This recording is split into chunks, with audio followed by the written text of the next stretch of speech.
Okay, I'm getting ready to change it. Okay. All right. Hello, everyone. How are you today? Well, we want to just give you a few minutes to come on in and get in on this chat with Deborah and Carol as we chat about a few things. And we welcome you if you're on Facebook, if you're on Twitter, if you're on YouTube and Instagram. We welcome you tonight to our conversation. So we hope that you will join in with us as we chat about a few things that we think that's going to be very interesting tonight. So with that being said, we are going to talk about from Deborah's book, Build Your Best Life. We're going to talk about 7 obstacles that can be overcome. And so, Deborah, how are you this afternoon? Doing wonderful, blessed and highly favored. I understand. Yes, we are blessed and highly favored. Yes, we are. Well, it's so good to see you and so good for us to get together again and have our monthly chat. I look so forward to us chatting with each other because I know that I'm going to tell our audience, if they have not picked up the book, Build Your Best Life, then I want to encourage everyone to pick that book up. Deborah, do you have a copy you can show them while we get a little coffee? I'm going to grab my coffee too. All right. So this is the book. If you are connected to any young person, I think that this is one of the best books that you can have. I wish they had it you'd written it 25 years ago, Deborah, and it would have been so good for me. But we are going to talk about 7 obstacles that can be overcome. Now, this is part 1, so we may not get to all 7. That means you will have to tune in to us next month to pick up the rest of them. So, Deborah, you talked in your book, you have talked about 7 obstacles, and I'm just going to name them, even though we may not get to all of them tonight. Okay. But you said that education is an obstacle, and we're going to come back and chat a little bit about that. Single parent homes is an obstacle, but it can be overcome. Absentee fathers is an obstacle. Social disorder and social labeling. And then number 6, the learning disability. And last but not least, dangerous activities. And so one thing you wrote, Deborah, you said each day, I thought this was so interesting. Each day, obstacles are hurled at young adults, challenging every aspect of their lives. They navigate a variety of barriers that form weapons against their confidence, well-being, and success. We recognize that, but we sometimes need to be reminded of the obstacles that young adults face every day. So you want to share anything on that, Deborah? I thought that was very interesting. I mean, some people call them obstacles, issues, Mm-hmm. different things. Right now, this month, I've been talking about the chains that bound. So chains, but sometimes people look at people and they begin to judge them. Mm. You don't really know what's going on with that person. You don't know what background they came from. You don't know what their circumstance was that particular day. So you just don't know what's going on in the lives of people. So we just have to realize, if we stop and think, that everybody has obstacles. Yes, absolutely. And like you said here, that those things that bound us, and you said, we have to choose to conquer these challenges, cause these challenges that cause young adults to rise, flail, or fumble. So identifying the existence of the obstacles and working to overcome them is the key not to fumble. All right. So that is so true. Every day we have to make a choice, and like you just said, it's just not obstacles that affect young adults. All of us have obstacles and challenges that we too have to overcome, and be able to rise above them, and not fumble. So you're absolutely right on that. So let's start with our first obstacle that you mentioned, and I love that you said that they are obstacles that can be overcome. So that gives us hope. I love that. That gives us hope. We don't have to stay stuck in some of those things. We can try to move forward and move above those things, because like you said, all of us will have some problems, some challenges, some failures, Right. and that we need to know that we can rise above that as well. So let's talk about the education part of this. You talked, and I want you to share with the audience some of the statistics that you found about education, because you said education is an obstacle for young men on their journey to success. Why is that so? Well, hello, Tamika and Peggy. Thank y'all for tuning in. Well, it's just so important. Education. We think about education and we say, oh, you need to get your education. Your education is important. So if you're just saying that to young people, they're like, whatever, what are you talking about? But education is so much more than the books sense that you are learning. When you are in school, you also learn behavior skills. What I call common sense. Sometimes that's where people learn that type stuff. Of course, some people might refer to it as street knowledge, but a lot of times you have to know that type stuff in order to be successful or to survive out there in the street. Right. And then with your education, you just learn different types of skill. You learn how to get along with others. You learn how to communicate with people and different types of people. All people are different. So when you're in school and you're getting an education, you're also being able to sit back and observe, if you will do it, all the different types of people and cultures, and how they talk and do things differently. Somebody coming from a different background, they don't perceive things as you do. So, that's one reason why we have a lot of problems in the world. So education is so much bigger than just the books.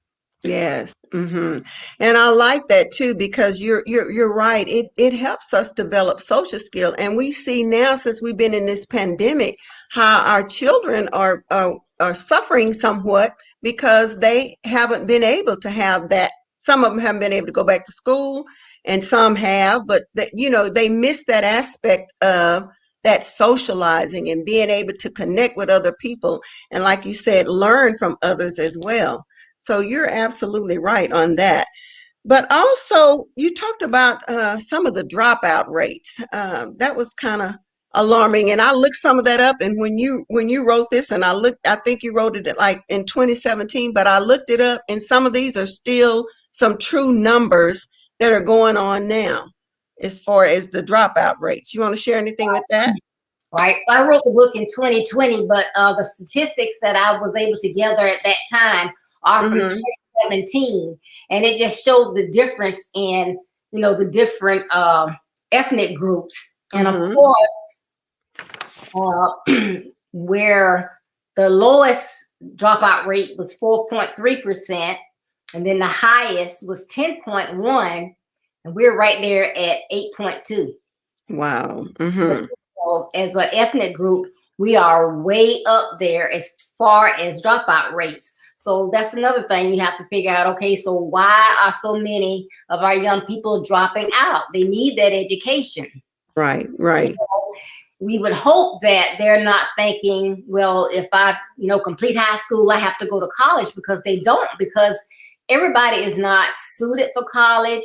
Everybody does not want a professional job. Some people like working with their hands, so they might want to be a welder or a merchant marine, or they might want to go into the military. So you Mm-hmm. don't have to go to college. So I hope that's not one thing that is, making them afraid, but it's like they get in 9th and 10th grade and it's like a whole different culture. Mm-hmm. I Mm-hmm. realized that when my younger son was in 9th grade, he began to, and he was always an A student, he began to kind of like slack. And, Mm-hmm. and it was like, well, what's going on with your grades? And, the teacher said you didn't turn in your assignment. And I always made sure that he did his work. But, the end of the story was, to make it short, was when they get to that age group, people actually bully you for being smart. So Yeah, they do. Mm-hmm. he was being teased for being smart. So he was backing down. I said, no, you don't be a dummy for anybody. Yeah. So And yeah, go ahead. that's one of the things that we do have to look at, because it's sometimes being smart is not real popular in their little circle as well. So, we have to make sure that, like, you noticed that and was attentive to that, and were able to kind of change that, his thinking on that, because sometimes there have been kids who just gotten bullied and talked about simply because they're making right choices. And I think we have to help our young people understand that sometimes you may have to stand alone with what you believe in order for you to accomplish the things that you want to. So you also said, and I absolutely love this one, Deborah. You said, regardless of the statistics, their numbers, they may be true, but you says the statistics bear the truth, but does not dictate your destiny. Relating, so it doesn't dictate the destiny, and so that to me is real powerful, because just because somebody put us in a category, or found 100 people they surveyed and came up with the statistic, that does not have to be our young people's destiny. And so we have to, as adults, we have to be able to tap in and also be able to understand where they are, because like you said, everybody don't get up with an even score when they wake up in the morning and get an opportunity to have everything that they need, because they've got commercials where kids were on there and saying that if they didn't go to school and get lunch, they wouldn't have any food at all. So even being hungry has a lot to do with how our children relate to education as well. All right. So Yeah. I think that, go ahead. Yeah, I was going to say, another barrier, and, sometimes you don't know what you don't know, but when you don't know, you have to ask questions. Because one day I heard this lady say, and this was years ago, Hmm. that the test, they have to take the standardized achievement test. That's what we call them back in the day. I don't know what they call them Right. now. But I know Yeah. they have to take those tests. Right. But people saying that they're biased against our people. And so, when she said it, I couldn't understand it. I was like, okay, it's a test, and everybody looking at the same test. So I asked, I said, well, what do you mean? Because she was an educator, so I said, what do you mean? She said, well, as an example, she said, at your house, what do people at your house drink coffee out of? I'm like, a cup. She said, okay, but at someone that's not of color at their house, they got a cute little cup and saucer, and they're sitting at a table. So our people don't see what they see. So when you ask the question, what goes with the cup? Hey, you gotta say the front porch or whatever, because we don't, we ain't have nothing fancy to sit in. All we have is a kitchen. So we get our cup of coffee and we might go sit on the front steps or something. Right. So that's by that. So I was like, okay, now then that was really an eye opener. So that's why, a lot our parents have to step up as well and try to understand what is going on, because if you don't understand and you don't speak up for your children, we're all having statistics.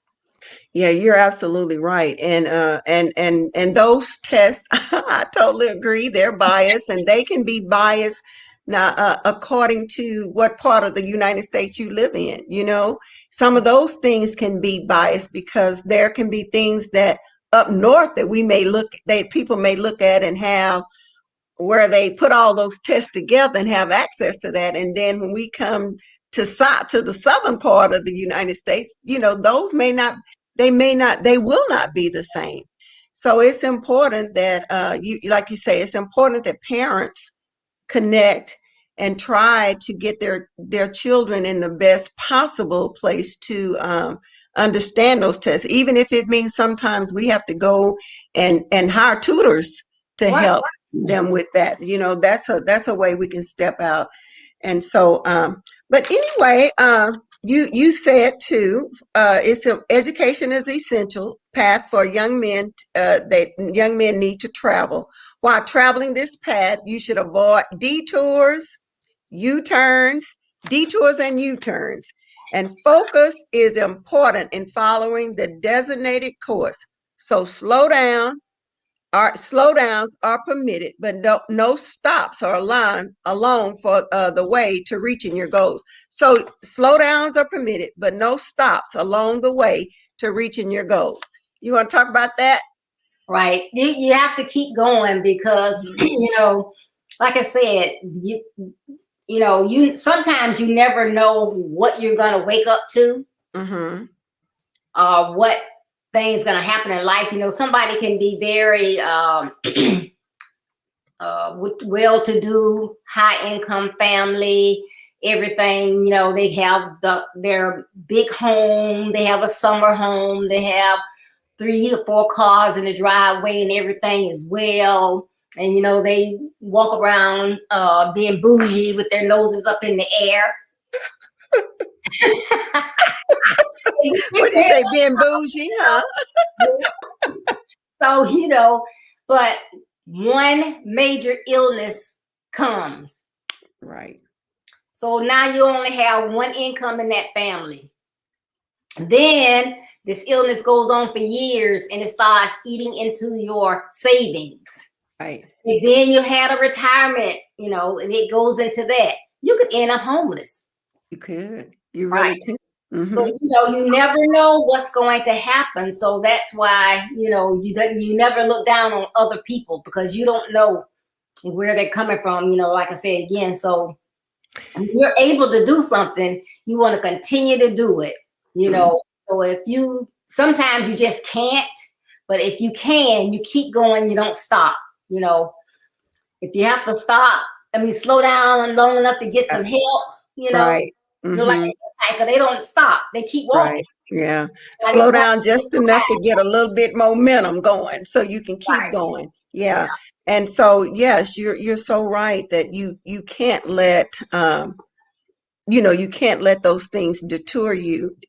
But what you said as well about how one person, it could take one detrimental thing, like you said, sickness or illness, that can change the whole family dynamics. And so we don't, like you said, we really don't know what a person has gone through.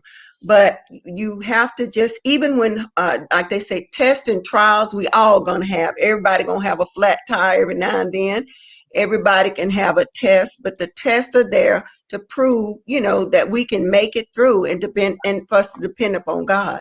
So we want to make sure that we are in a place that we can see, you can see your way from where you are today. You want to make sure you're not just getting stuck there, because that's the worst thing a person can do is stay where you're stuck and not try to have any not look for a way out as well. Exactly. Well, let's move on to obstacle number 2. Single parent homes. Being raised in a single parent home has statistically proven to impact young lives throughout adulthood, and it's been somewhat negative. So you want to talk about a few of those negative things that impact single parent homes? Of course. Thank you for that question. Mm-hmm. Substance abuse, Mm-hmm. obesity, attachment issues, because let's just say it was a close-knit family and Mm-hmm. then the dad walks away or the mom walks away, then that child is missing that parent. What's wrong with me? Mm-hmm. Something I did, why did my dad leave? Mental health, Mm. homelessness again, because when if it's a 2-family home and one parent leaves, or if they were always single and maybe they had 2 incomes and they had to give up one of their jobs, maybe a mom, she had a job and a part-time job and she had to give up one. Mm-hmm. And, they could become homeless. You never know. So there are so many things that can go on Mm-hmm. that can cause disruption. Yes. Mm-hmm. But we look at the statistics of single parent home, and you did say that even nowadays that the fathers who are single parents is on the rise. We normally think it's just mothers, but now we see an ongoing of single fathers who are becoming single parents. Yes. And but I was reading something, and it did say, but when that happens, it seems as though that the fathers who are single parent homes, they tend to have the father probably had the better income, so they tend to have a better income in some instances than the mothers did. And so they were saying that sometimes the mothers are left in a worse place than the single fathers, because if they've been the one that had the biggest income, they are able to take care of them. But sometimes it's not always true with that either. But there are some single parent, and I love the fact that we can know that God gives single mothers grace to raise their children, right? Right. And so let's talk about a few single moms that have raised successful young men or men that we know about. Okay. Well, of course, we all know our president, for a time, about 4 years, his mom was single and then she married and then she left and went to a different state and he lived with his grandmother for a while. And we know all the accomplishments he made. So he is a prime example of what you can do. Mm-hmm. But I don't know if everybody knows about P. Diddy. They can relate to that one. But he was, raised by a single mom. His dad was killed, actually. Mm-hmm. And so he was raised by a single mom. So then his mom had to work to take care of him. She was like the breadwinner. Right. And they moved to, he grew up in Harlem. So that was a bad neighborhood, bad, area. So he lived in Harlem. He lived in Mount Vernon, New York. And, he went to school in the Bronx. So he had a lot of obstacles going against him, Mm-hmm. but he kept going. And his mom, I don't know the entire story, but it appears that his mom, kept hands on, and Mm-hmm. she did those things that she needed to do to keep a roof over their head and, keep him in line or whatever. Mm-hmm. He was one of those kids that was sent off to summer camp, and different people helped along the way. But girl, check this out. Okay. It's not funny, but nobody, some people may know this part of the story, but he actually went to live with the, some people say Amish family. Oh, really? Uh-huh. Right. Yeah. So he went to live with them. And of course, he says that during the time that he lived with them, he didn't have any electricity. They didn't have a car. They didn't have a radio because they don't do those type things. They live on what God has provided, those earthly things. Right, right. And, so some people might say, whoa, well, that was awful. But he said that was where he learned to communicate. Because that, it's funny. Madeline and I on Tuesday, we were talking about, now when we get to the table, everybody got their gadgets and everybody got their heads down and like together as a family, but you're not communicating. But right. Being in that environment with them, they didn't have any of those things, so they were communicating. So this is a different race than he was. This is a different, probably, religion than him. So he got to learn some different things, different type of peoples, cultures, whatever. He said he learned how to milk cows. Wow. He learned how to pick fruit or whatever. He learned some stuff along the way. And, so, you can't look down on single moms. And I was a single mom, and I know most of my oldest child's life, I worked 2 jobs. So I know I didn't spend as much time with him as I did the other one. But I had to do what I had to do because, that was my responsibility. Right, right. But, I think P. Diddy, I'm so used to calling him Sean. Sean Combs' mom, she did a really good job. And as of 2021, his net worth is $885 million. Wow, she did an excellent job. We kind of excited for her, but yeah, and sometimes, like you said, I love the fact that even though he had to go and stay with the family, there was something positive that came from that. And sometimes we have to find the positive, start thinking positively in order to improve ourselves, and not look at it as it's just a way to further go down. So that's a great story about him being able to rise above where he was, and like you said, I too was a single mom, and so you're absolutely right. There are some things we do have to sacrifice in order to make ends meet and those kind of things. But like you said, I love the fact that God continues to give us grace to be able to raise successful young men. So I'm grateful for that, because I was a young single one. I really didn't know what I was doing in the first place. I was like, what am I supposed to do? My mama was helping me. I was like, what am I supposed to do with this child? But anyway, thank God for people, your family, your village, those people that can help you too. Right. But you also said the trick is transforming the negative into the agentive, and take an agentive or an active role in making the situation work. That kind of describe what P. Diddy did as well. So, and then you talk about the scripture you used here, because that's one of my favorites, that all things, and we know. Yeah, all things work together for good for those who love the Lord. Yes. He is with us. He's working with us. He's right there. We can't do anything without him. Right. And I have another young, a single mom. Well, we don't know the single mom, but the son that I would like to talk about as well. Okay. And hi, Dan. Thanks for tuning in. Pierce Brosnan. He used to be on Remington Steele. He played James Bond, the movie. Okay. He was from Irish family. Okay. And he had siblings, and his mom had to work really, really hard, because right after he was born, his dad just walked off. Wow. So she had to be one of those that go out and just work and work and work, and she would leave him with family members. So of course, apparently they did a really good job with him.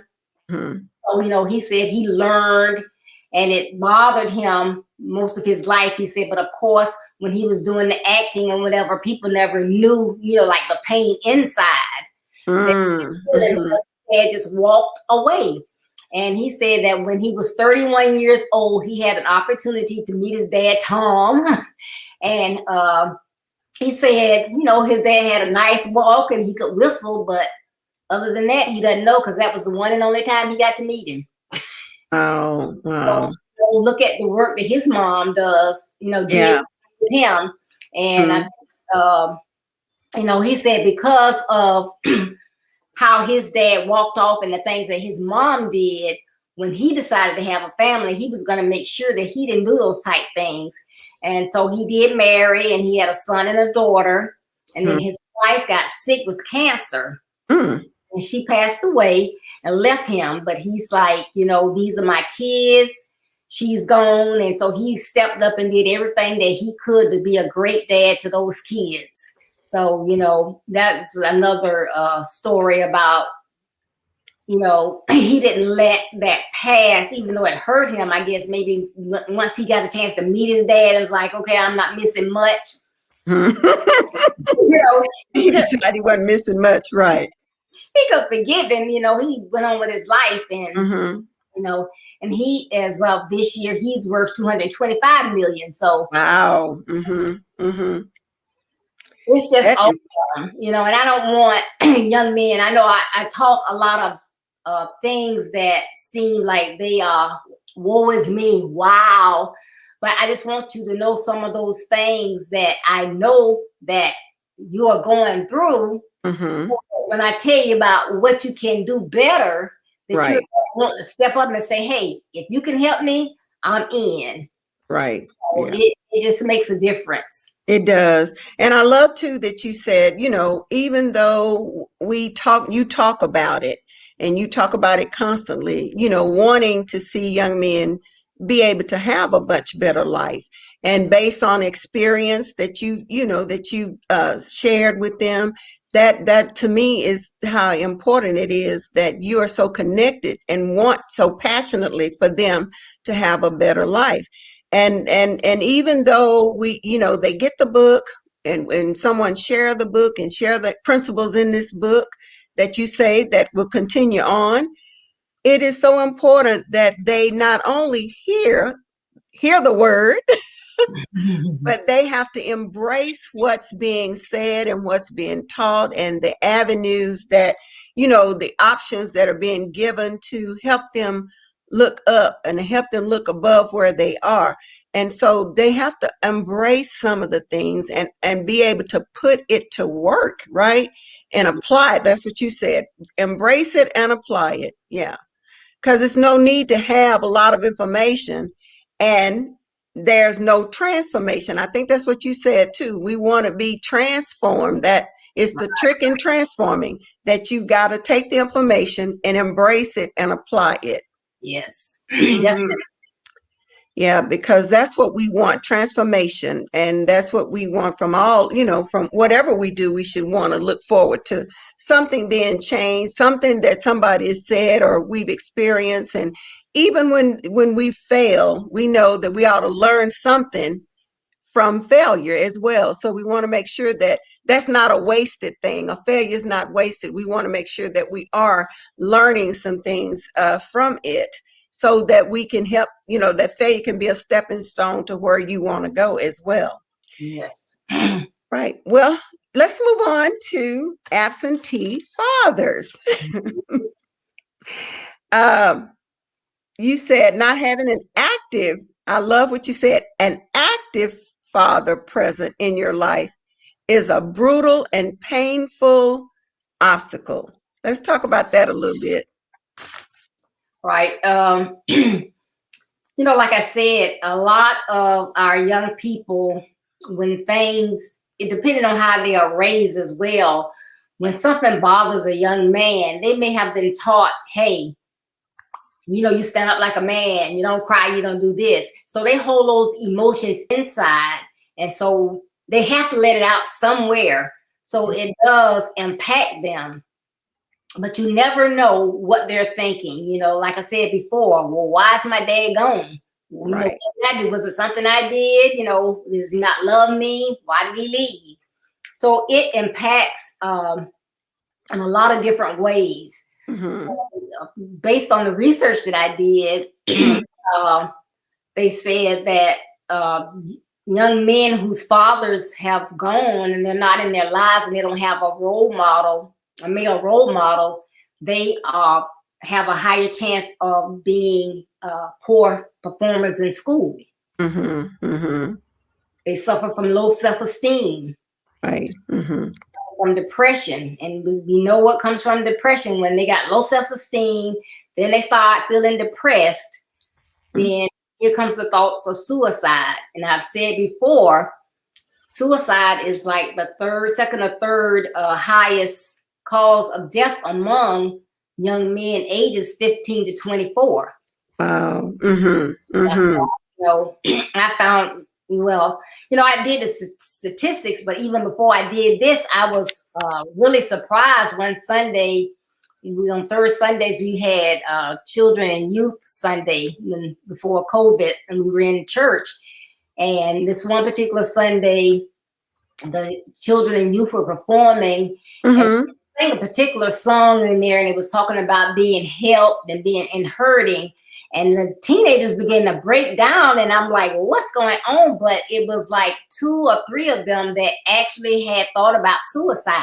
Oh my God. And Yeah. you never, looking at them, you never would have known, so, and you just don't you don't know what's going on.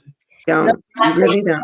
judge them. When you see someone, even like if today they're doing well in school, then all of a sudden you say, "Hey, how you doing?" I'm all right. Okay, you need to, as an adult, someone that cares about Mhm. people, you need to pull them aside. Hey, I spoke to you. You ain't like you having a bad day today.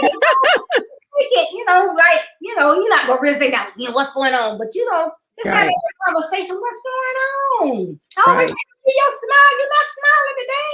You need to talk. Mhm. You know, and it'll help. Yeah, got to prod them a little bit and try to pull things out of them as well. Because you're right. They, like you were saying, our young men have been taught from society that they don't show emotions. And like you said, if they don't get that emotion out, it's gonna come out some kind of way. It's Right. gonna come out in anger. It can come out in bullying. In so many other ways that it can come out. And like you said, low self-esteem, but even the suicidal rate, the suicide is just so detrimental and just frightening because, like you said, you don't really know how they are. And it would help us if we would just stop and listen. And you can tell if you connected with a kid, you can tell something has changed, and so we can't just be so willing to walk away and just say, chalk it up to the fact that, oh, he's just a teenager, that's how they act, they're so moody. Sometimes it is good to stop and look and listen and see if you can hear what's really going on, because sometimes I found that some kids will talk to someone else before they even talk to their parents as well. So we have to, be really open to that to make sure that we are listening as well. And you did say, no, I want to talk about this a little bit because you said about an active parent, and I think that is so important because there have been both parents there, but really not there, All right. and that can have an effect on kids as well because you physically there, but you mentally and emotionally you're not there, and so that can have the same kind of effect on a kid, if you were absent and just not present at all. So I've Right. seen that affect some kids as well. That can be even worse, because they are right there, and it's Yeah. like you have kids and they play sports and they get up and it's mom that's driving them to the field, or either they got a mom and a dad at the house, and you see two cars in the driveway, but then you'll see the coach come up and blow. Blow, blow. Coach got to Yeah. pick them up. Okay, why coach got to pick them up? Right, That's right, right. for you to talk with them. You taking them, to the field, And of course, yeah, they have to be there sometimes an hour or two before the game, but still, that's your child. You Right, allow right. them to play the sport, so you take them to the field. That's your opportunity to have some conversation with them. Mm-hmm, You mm-hmm, can't just sit home and let the coach have to go from the street and different sides of town to do what you as a parent should do. mm-hmm. You know, You're Yeah, that is true, and my son plays sports, and so being a single mom, I remember the feeling that when he could look up in the stand and see that I was there waving something or screaming or something, because that is so important that they feel like you're going to support them and you care about what they're doing. And it is a sacrifice, trying to work two jobs and get to all the games and things like that, but that's our responsibility. they didn't That's ask you to come here. And they did not, that's what I always say, they did not ask to come into this world. So that is some things that I think that young parents as well have to remember, that they didn't ask to come, and so you have to be able to support, regardless if you're single mom or whatever, and our dad or whatever, or both parents. We need to be there to keep our kids in a place where they know that they can be supported. Like you said, and that's an opportunity to have a conversation about something they like, instead of all of the things that we're telling them that they're not doing and things of that nature. So, I'm gonna say this is probably like jumping off the subject a little no, go bit. ahead. Um, and I'm talking about youth and young adult males, but we're gonna back up a little bit. You have to start early. Now, Oh, I yeah. love, love, love, love, love uh, my daughter-in-law, Hmm. Tamika, Hmm. and it's just because I see how she interacts with her girls. But Hmm. like, when I was working, I would just be dumbfounded. Like ladies would get off work, and I was like, "Okay, I'm going to pick up my son Christopher," and they would be like, "Honey, I'm going to go to the store, whatever." Huh. I tell them to keep them to 6 o'clock. They gonna stay there. But she is not like that. It's just so Hmm. she works so hard. She's married and everything, but the work that she does, she's constantly working all Hmm. the time to keep her busy. And she Hmm. works so hard. But anytime she has an opportunity to be with those girls or do something with them, I said, well, if you want me to come get them, I'll come and get them so you can get a break. Oh, well, we'll just do, she do whatever activity she can. She can be so tired, but those are her girls, and she wants to spend that quality time with them, hear what went on in school, and, train them to do whatever she needs to do. But it starts early like that. Yeah, it does. You're right. And like you said, that it is a sacrifice, and she's willing to make that sacrifice, and that is awesome. That like we talk all the time about time management. Everybody got 24 hours in a day, so she figures out a way to manage her time in order to give her girls the time that they need with her. So that is really remarkable for her to be able to manage that and do everything that she's doing. But that goes back to the sacrifice. And so one other thing before we get ready to go, you even said about sometimes the or absentee fathers tend to have those young men tend to be on higher risk of being incarcerated. Yes. Yeah, that's kind of sad, but yeah. So these are, like you say, these are statistics, but we can overcome, and our young men can overcome these things if we begin to recognize them, because sometimes people don't recognize. I think the more we become educated and aware about situations, we can begin to be able to try to change things and be able to help young people be able to move forward. But we gotta be a listener for them. We got to be able to hear where they are and know that they feel like we're not there to just put them down all the time. We're there to assist and help them in whatever way we can. And that only comes by building a relationship with them and knowing who they are and and helping them with their self-esteem, applauding them for what they've done right, instead of just what that we find wrong with them. I think sometimes as adults we can be a little critical about our young people sometimes, and we have to be very, very careful about not being so critical and trying to help them be able to understand, that help them to understand that we understand where they are. Okay. Hey, Coach Ricardo, how you doing? On your vacation. Hey, Coach.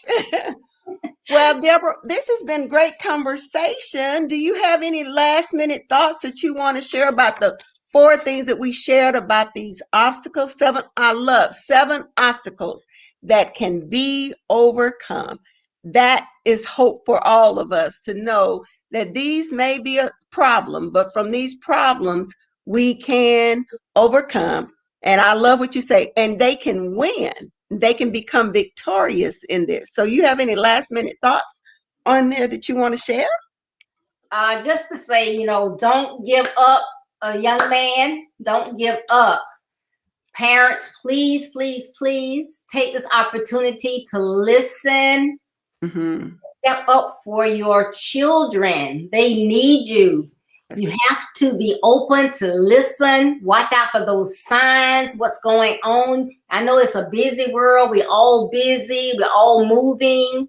But you have to slow it down when you have young people. Right, Because there's so much going on with them. They're getting into higher grades in school and college. The hormones are hopping and jumping all over. They're trying to learn how to manage money on their own. They got all these things that are going on, and things can, drop off the cliff. Right. It's too late. So you have to stay in tune with them, have those conversations, find out what's going on. Hey, man, you don't have to, we'll sit down. You was in school today. Let me. No, you don't have that kind of conversation. You gotta sit down. Hey, man. Let's talk, man. What went on today? You have to have that rapport with your kids so that they won't feel like they have to go to someone else, or they can't speak up, or they real sensitive that they can't, say it to you because you're going to judge them. Right. So let them know whatever it is. If they're not sure if they're a girl or a boy, it's okay. Right. They are yours. Right. To get through that, talk to them. Maybe it's something they're not seeing. Right. Mm-hmm. Look out for the signs, and I think that's one of the important things, that we slow down long enough to listen. Mm-hmm. All the talking. I'm the mom. I'm the dad. You're gonna listen to me. No, you need to listen.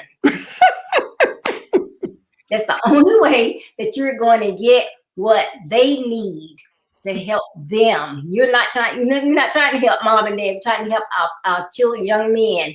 So please, parents, and that's just what we need you to do. And like I said, when I was writing, starting my website and my posts and everything, I was like, this information is important. It needs to get out to more people. What can I do to get the information out to more people? And that thing was to write a book. So that's why I wrote the book. I didn't write the book because I was bored. I didn't have anything to do. It's to get the information out to help our young people. So please, please, please go out on my website. Find out, I'm not just Deborah Smith and just talking to be talking. I got plenty of things to do. I got 6 grandkids. So I have stuff to do. But my passion is to assist young men, to help y'all to be better. I know there's so much inside you. Actors, engineers, scientists, astronauts, mathematicians. You got these new vaccines working in your mind already. I know that. I want to see it come to fruition. So that's why I have these basic principles. So please, please, please, parents and young people, mentors, advocates, pastors, educators, go on my website. It's on the screen, but it's www.buildyourbestlife.org. Find out about who Deborah Smith is, why I'm doing this. find out about my platform and get your book. It will help you. I guarantee it will help you. And, Right. and you're absolutely right. Thank you, Deborah. And as usual, I always enjoy our conversation.